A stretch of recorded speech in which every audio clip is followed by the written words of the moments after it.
Hello everyone, welcome to my new video. और आज मैं आपके सामने एक ऐसी पहेली को सॉल्व करने वाली हूँ जिसके सॉल्व होते ही आपके लाइफ को एक बहुत ही नया नज़रिया मिल जाएगा और आप बेस्ट डिसीजन मेकर बनने के रास्ते पे चल पड़ोगे। तो स्टार्ट करते हैं अपनी वीडियो। हमारे फर्स्ट वीडियो में हमने बात की थी मिस्टेक्स के बारे में कि यूथ लाइफ और टीनेजर्स में हमसे मिस्टेक्स बहुत ज़्यादा होते हैं। तो हर चीज़ के पीछे ना एक रियलिटी होती है, एक डीप रीज़न होता है। तो आज बात करते हैं उसी डीप रीज़न की जिस वजह से हम गलतियां करते हैं, जो हमारे लिए उस वक्त बहुत ज़्यादा इम्पॉर्टेंट भी होती है। तो इसको जानने के लिए आपको थोड़ा सा स्पिरिचुअलिटी के बारे में जानना पड़ेगा, because deep knowledge and reality without spiritual meaning possible ही नहीं है। तो आपने 7 चक्रास के बारे में तो सुना ही होगा। हाल फिलहाल में ही अभी लगभग इंडिया के सभी लोगों ने रामायण देखा है। तो जो 7 चक्रास होते हैं वो हर ह्यूमन बींग्स में होते हैं, जिसमें फर्स्ट चक्रा जो है वो आपके सर्वाइवल से रिलेटेड होता है, आपके फियर से रिलेटेड होता है।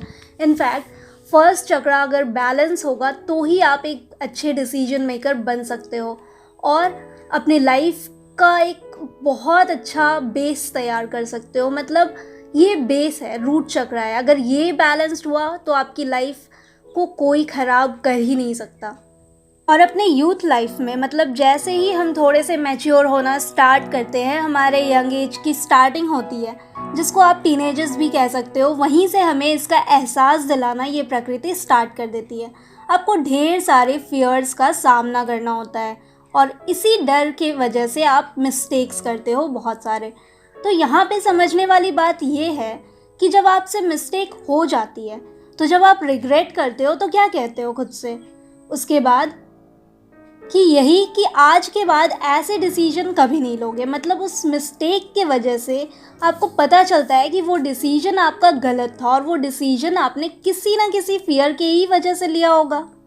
तो यहाँ प्रकृति और यूनिवर्स ने क्या किया, आपको आपकी लाइफ की एक फियर से बाहर निकाला।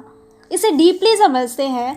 हमारे फर्स्ट चक्रा, जिसे मूलाधार चक्रा और रूट चक्रा भी कहते हैं, उसे बैलेंस करने के लिए ऐसा ज़रूरी नहीं है कि आपको किसी डीप मेडिटेशन में बैठ के ही उसे बैलेंस करना होगा। नहीं, ये प्रकृति आपको बहुत तरीके से सिखाती है, आपको नॉलेज देती है।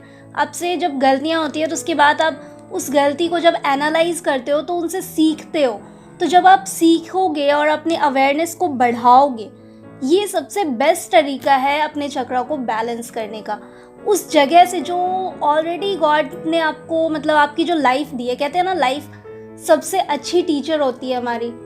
तो जब आप लाइफ से ही सीखना स्टार्ट कर दोगे तो आपको ये डीप मेडिटेशन और इन सब की उतनी ज़्यादा ज़रूरत नहीं पड़ेगी। हाँ, ये अच्छा होता है, मेडिटेशन तो हमारे लिए बहुत ही अच्छा होता है, मैं ये नहीं कह रही। लेकिन अब जैसे कुछ लोगों को लगता है कि अपने चक्रास बैलेंस करना यानी कि पहाड़ पे जाके बैठ जाना, नहीं, ऐसा बिल्कुल भी नहीं है। ये सिर्फ आपके मन का एक वहम है कि आपको कहीं पहाड़ पे जाके बैठ जाना होता है। ऐसा कुछ नहीं होता है। अपने लाइफ को एनालाइज करना होता है। जब आपसे मिस्टेक हो जाती है तो उनको एनालाइज करना होता है ताकि आप वहाँ से सीख सको, और जैसे ही वो नॉलेज मिल जाती है आपकी लाइफ में बहुत कुछ सही होने लगता है। और मैं आज यही बताने वाली हूँ कि अपने फर्स्ट चक्र को कैसे बैलेंस करें अपने अवेयरनेस को बढ़ा करके। और ये आप कैसे कर सकते हो, अपनी गलतियों को एनालाइज करके कर सकते हो। जैसे जैसे आपसे कोई गलती होती है, आपको बाद में पता चलता है कि हाँ, हमने ये गलत डिसीजन लिया था, उस चीज़ को अच्छे से एनालाइज करो कि आपने क्यों वो डिसीजन लिया था, किस डर के वजह से लिया था। जैसे एक छोटा सा एग्जांपल देती हूँ मैं। जब एग्ज़ाम में लोग चीटिंग करते हैं तो क्यों करते हैं? या तो इस डर से करते हैं कि या तो वो पास नहीं होंगे, या इस डर से करते हैं कि कहीं उनके फ्रेंड का मार्क्स उनसे ज़्यादा ना आ जाए। तो मिला ना कोई डर। और बहुत से ऐसे सिचुएशंस होते हैं, कुछ सीरियस सिचुएशंस भी होते हैं जहां लोग डर के वजह से बहुत ही गलत से गलत डिसीजंस ले लेते हैं। तो यहाँ पे हमें यही समझना है कि इस डर को कैसे पीछे छोड़ करके उनसे ऊपर उठा जाए, ताकि हम अपने लाइफ में गलत डिसीजंस ना लें।